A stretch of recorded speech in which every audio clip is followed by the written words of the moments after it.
শয়তান বলেছিল যে আল্লাহ আমি তোমার সমস্ত বান্দাগুলি দিয়া জাহান্নাম ভরে দেব। আল্লাহ তখন ফেরেশতাদেরকে ডেকে বলছিলেন, ফেরেশতারা শয়তানে বলল কি শুনেছ? তোমরা যাও পৃথিবীতে, আমার বান্দারা শয়তানের ওয়াসওয়াসায় পড়ে যদি একটা গুনার নিয়ত করে, গুনাহটা করে নাই, গুনার নিয়ত করেছে, আমলনামায় একটা গুনাহ লিখে দিও। আমলনামায় কোনো গুনাহ লিখবা না। গুনার নিয়ত করেছে, গুনাহটা করে নাই, গুনাহ লিখবা না। যখন গুনাহটা করে ফেলবে তখন একটা গুনার জন্য একটা গুনাহই লিখো, আর যদি তওবা করে তা আমি মাফ করে দেব।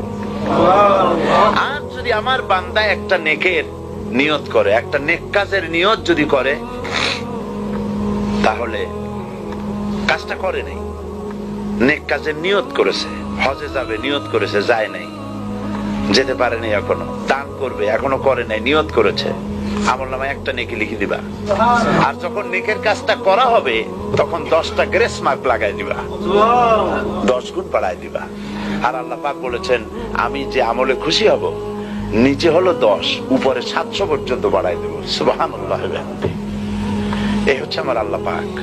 তিনি কিয়ামতের দিন বিচারে অত্যন্ত কঠোর হবেন। কোন পয়গম্বরের ছেলে, কোন পয়গম্বরের স্ত্রী, কোন পয়গম্বরের বাপ, এটা আল্লাহ দেখার